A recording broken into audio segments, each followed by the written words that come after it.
So full disclosure, this story is true, but you're probably not going to believe a word of it. You'll most likely dismiss it as a complete fabrication and go on with your life. Honestly, I wouldn't believe it myself if I hadn't experienced it firsthand. And there isn't much I can do to convince anyone that this is not something out of a Stephen King novel. Ironically enough, this incident is what got me into reading Stephen King's books. I've followed this channel for quite some time, and you seem to be a tad more accepting of these kind of bizarre stories than most other horror narration channels. There seems to be a trend with these unbelievable experiences. They always seem to happen when you're alone and almost always at night, and these are the exact circumstances of my unbelievable experience. By the way, I am a journalist for a large publication, and writing is what I do for a living. So I apologize if this comes off like a fictional creepypasta as opposed to a genuine experience. I'll try to remain as grounded and concise as I possibly can. Remember, kids, anything that you hear online you have to take with a grain of salt. I don't expect you to believe my story, but I will ask that you keep an open mind. So, it was the fall of 2006 in my hometown of Austin, Texas. I was a senior in high school back then. I found myself in the unfortunate position of having to walk to and from school every day because the transmission on my Chevy Malibu went bad, and I was saving up to buy a new car before I started college, which was roughly a year away. One morning, during homeroom, the entire school was called into the gymnasium for an important announcement. Once everyone was settled down, our principal, Mr. Keller, approached the podium and gave some rather unpleasant news over the screechy, outdated PA system. He informed us that one of our classmates, a young freshman named Stephanie, had died in a hit-and-run the day before. I vaguely remember hearing something about it on the radio, but I didn't know all the details until then. This was a tragedy, but also alarming. I didn't know the girl personally, but I couldn't help but thinking that if some unhinged madman was riding around town looking for high schoolers to run over, I was at risk of being a potential target. I was one of the only seniors to walk home when school let out. I couldn't ask any of my friends for a ride because most of them either took the bus home or had jobs they had to be at after school, and I refused to ride the bus for reasons that I'd rather not get into because I don't want to get sidetracked. Let's just say that my school had a good amount of assholes in attendance. My place was about a 20-minute walk from the campus. Not too bad, but the route I took led me down some rather obscured back roads that someone could easily disappear on. But I brushed off the notion that someone had deliberately killed the girl. I mean, Austin did have its fair share of drunk drivers, and it was also possible that it was just an irresponsible driver looking at a cell phone. I felt horrible about what happened to that poor girl, and I hoped the police could apprehend whoever took her life away at such a young age. 1 week later, the school held a memorial for Stephanie, and the police continued their investigation, but the community had pretty much moved on. It was a Friday. Me and a friend of mine, Mike, decided to ride over to his house after school and get his older brother, Roger, to buy us some alcohol. We all sat on the back porch and shot the shit for a while and played some darts. Before I knew it, it was midnight. I had some work-related stuff to do the next day, and I didn't really want to crash at Mike's place because it would just be more convenient for me to go home. Mike was passed out on the back porch, and I told his brother that my dad was coming to pick me up, which was a lie. I didn't want to inconvenience Roger by asking him to give me a ride home, and to be honest, I don't think he was in any condition to drive anywhere. I had been drinking myself, but I certainly wasn't drunk. My house is only about a 15-minute walk from Mike's place, so I drew a mustache on Mike's face with a black marker and said my goodbyes to Roger, and set off on foot. I eventually got to a dark, narrow back street that connected my neighborhood to Mike's. This stretch of road went on for about a half mile, but once you got to the end, my house was just around the corner. This road was almost completely dark at night. There were some dimly lit, old-fashioned lampposts that lined the sidewalk, but most of them didn't even work, and the ones that did provided very little light. This was a road I usually didn't take on my walks home from school, and I rarely ever walked the streets of Austin in the dead of night. So under the circumstances, I was feeling a bit on edge. I got about halfway down the road when suddenly, all the lampposts went out at once. Fucking great, I muttered to myself as a sense of unease in me began to grow. I stood still for about 5 minutes to allow my eyes to adjust to the darkness. There must have been a new moon out that night, because I don't recall any natural moonlight in the sky. However, after I eventually continued to make my way down the dark road, the tree formation to my right opened up, and there were some floodlights in the far distance that did brighten up things to where I could see where I was going again. After another minute or two, I heard something that made my blood literally turn to ice. It was the sound of a car engine roaring to life, followed by a loud rattling noise.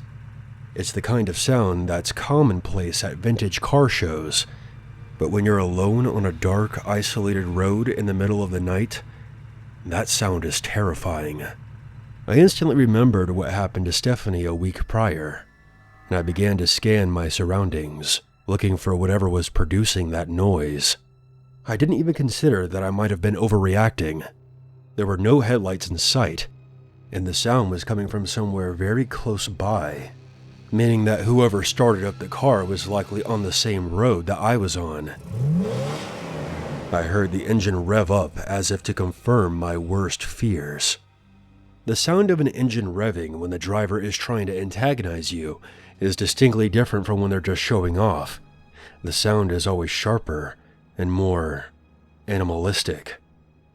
I had reached a section of the road where the distant floodlights were blocked out by a large stone wall that led to the entrance of my neighborhood. The road also curved, which meant there was nothing but an empty black void ahead of me, and I was reasonably sure that the rattling noise was coming from there. I dreaded the idea of having to walk towards the sound to get back to my house, so I decided that my best option was to just wait and see what would happen. The rational part of my mind was trying to convince me that this was some kind of prank, but the danger emanating from the darkness in front of me said otherwise. I slowly walked over to the opposite side of the road, towards the lamppost. As soon as I got to the other side, the engine suddenly stopped. As I stared into the dark, my heart began to beat faster. I could sense that some shit was about to go down. Suddenly I was blinded by a pair of headlights. The phantom car shot out of the darkness ahead of me and came charging towards me like a heat-seeking missile. The blinding light and the engine noise had stunned me, and I only had seconds to act before the car rammed into me with the force of a freight train. I quickly leapt back towards the open road, just missing the car's metal frame by inches. I collapsed hard on the concrete as the sound of tires screeching rang out. I quickly stood up and turned around to see if the car was going to make another charge at me. But when I got to my feet, I saw nothing. I was looking at an empty street. There was nothing. The lampposts that had left me in the near dark were now back on. Well, at least some of them were. I was awestruck. What the fuck just happened? There was no way a car that had just missed me by mere inches could vanish into thin air without so much as a fading headlight. In the moments that followed, I wasn't quite sure what to do with myself. After the panic and shock subsided, I decided the best course of action was to haul ass back to my house. I went through all the possibilities. Perhaps I drank more than I thought, and I was almost hit by a passing car. But that doesn't hold up because I've been completely shit-faced before, and I was well above my limit that night. The car's engine revving up in the dark was enough to chase away any buzz I was feeling at that moment. I remember the headlights rushing towards me and seeing my life flash before my eyes right before jumping out of the way. This thing sounded like someone put a lot of work into the engine to make it sound like a monster. I only caught a quick glimpse of what was behind the headlights. I'm certain that it was one of those classic muscle cars you see at shows, maybe a GTO or possibly an old Camaro. But what still baffles me is that it seemed to disappear as soon as I jumped out of its way. I hit the ground, heard the tires screeching, then quickly got up. I kept what happened to myself. What was I going to tell everyone? That I was almost flattened by a ghost car? To this day, I'm still not sure what to make of this. I sometimes entertain the possibility that it was some kind of freakish nightmare, but I know that's bullshit. It's worth noting that the local police never found the car that hit Stephanie, and her death remains unsolved.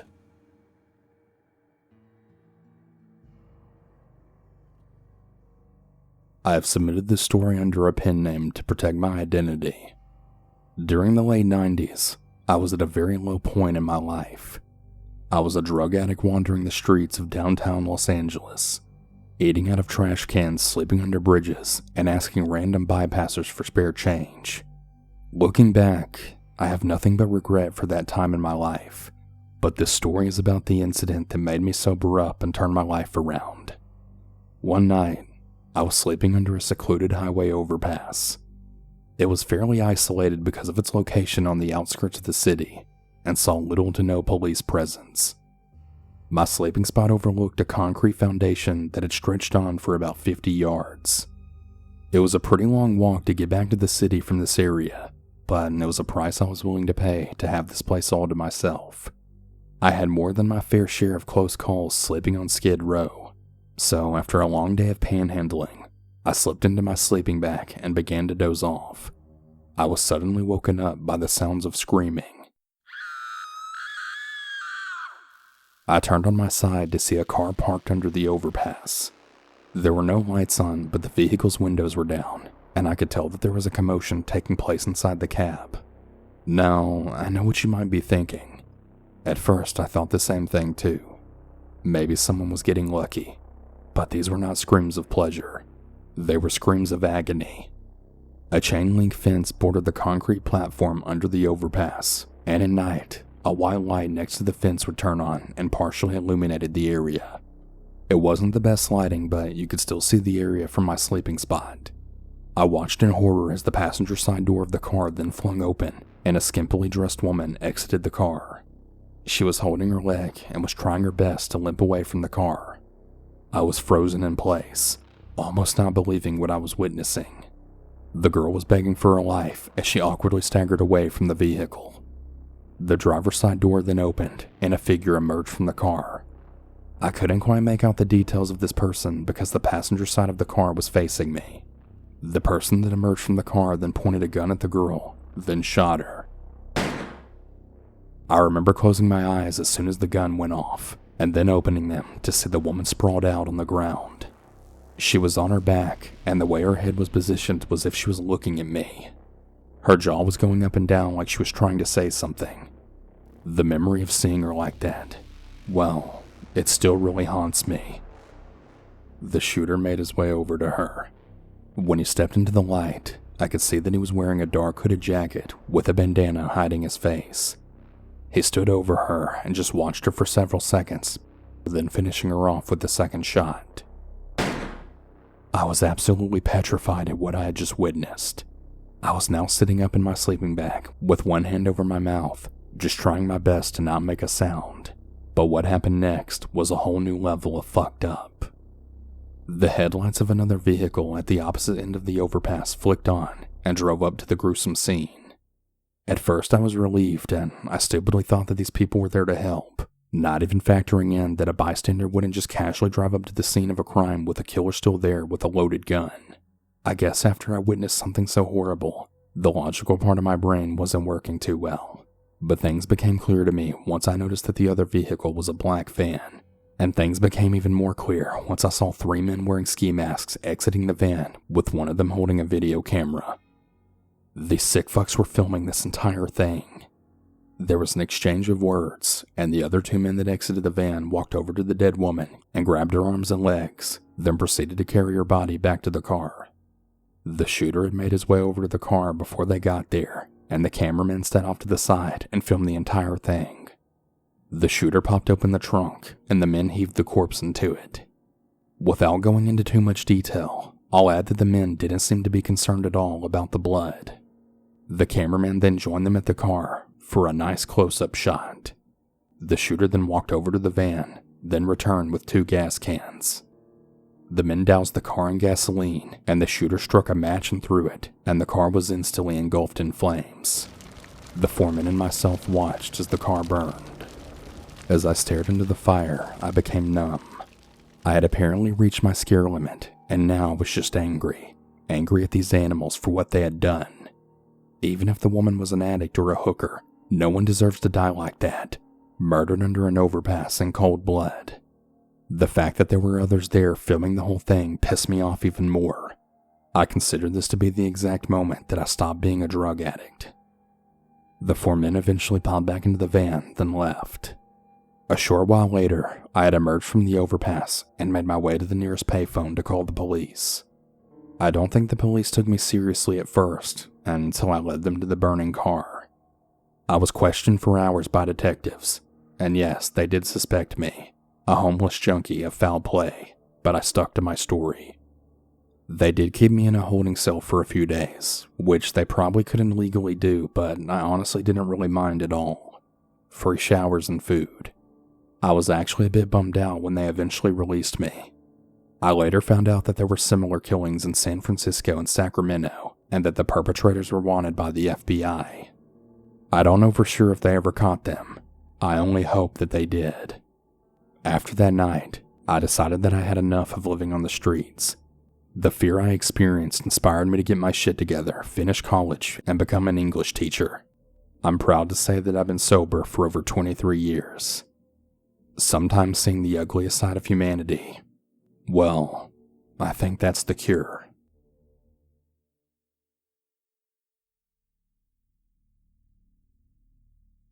Let me give you some background before I begin my story. This took place in the summer of 2014. I'm a female who was 22, turning 23 that fall. I don't want to share my location, so I'll be making some minor changes for privacy reasons. I live in a small college town. I've lived there my whole life, and I've graduated from there. There's a lot of history in this little town, but unfortunately we do have a drug problem here. Other than that, we don't get a whole lot of crazy around our small town. I worked at a gas station that was owned by a family member. My husband and I worked opposite shifts. I was the early bird, so I would work the morning shift. I would get up around 3:30, 4 o'clock, and open the store by 5. I was never worried about walking out to my car in the dark because I grew up living in the countryside outside of town. I loved being outside, even when it was dark. I used to lie in the grass and look up at the stars. When my friends would come over, we would always play Ghost in the Graveyard at night and did your typical teenager stuff during dark hours. Just messing around and having a little fun. We owned about 4 acres of land, and no one ever bothered us. So I was used to being outside in the dark with no fear at all, which I'm not too fond of because I was so used to being in an open space, and I was never really a city girl, even to this day. Now that you've got some background, let's get into the story. Now this is going to be a 2-part story, so bear with me, because both of these incidents occurred very close to each other. As I mentioned before, it was the summer of 2014. I was getting ready for work like I usually did. When I got into my car, I started pulling out of my apartment's driveway. I then noticed a man walking down the road, pulling a suitcase behind him. As I got closer, I began to wonder why someone would be walking down the street pulling a suitcase at 4:40 in the morning. I thought about pulling up next to him and rolling down my window to ask him if he needed me to call the police or something, but I was suspicious. I grew up being told not to talk to strangers or to pick up hitchhikers, so there was no way that I was going to let a stranger into my car. But I'm also a nice person, and I'm always willing to help in any way that I can, but I wouldn't do something that could put my life in danger.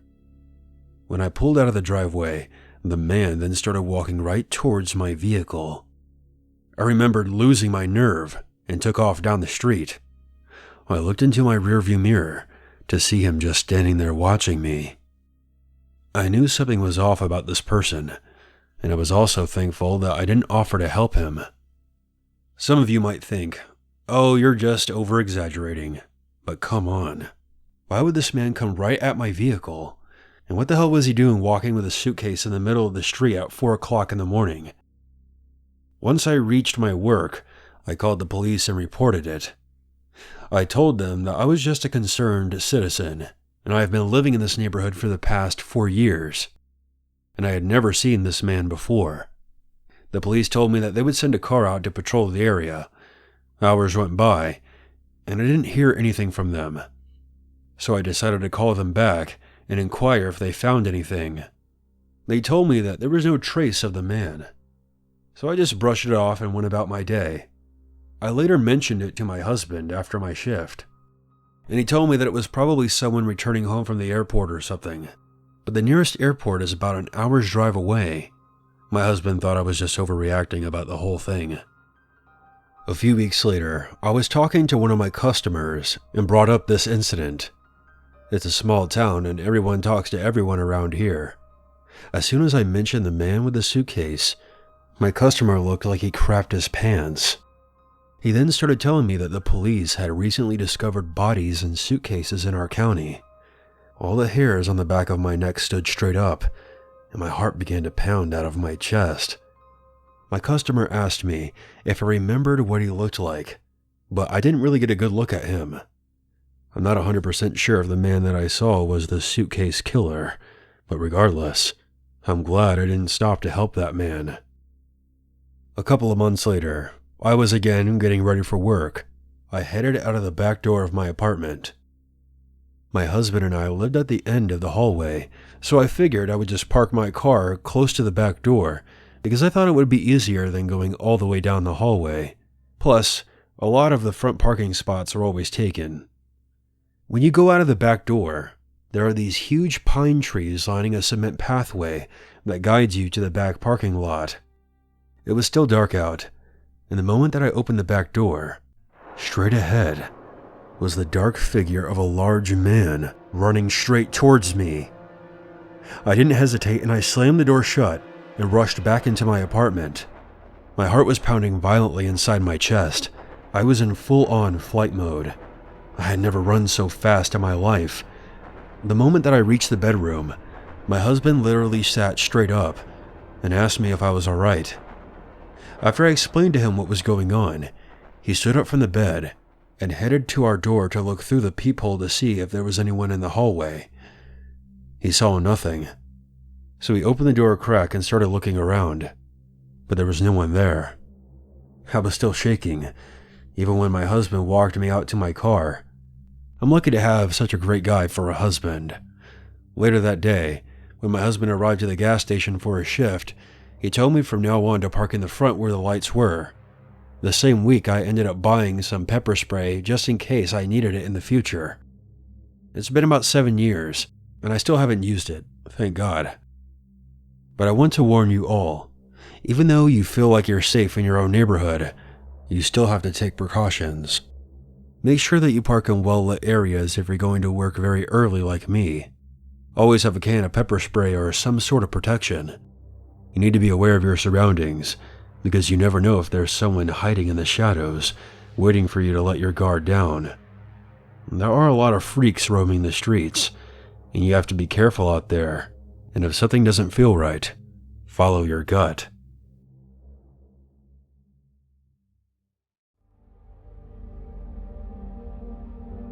Hey everyone, thank you for tuning into this episode of Based on True Events. If you enjoyed these narrations and would like your story to be featured in this series, please send in your written experience to unit522stories@outlook.com. I look forward to hearing from you.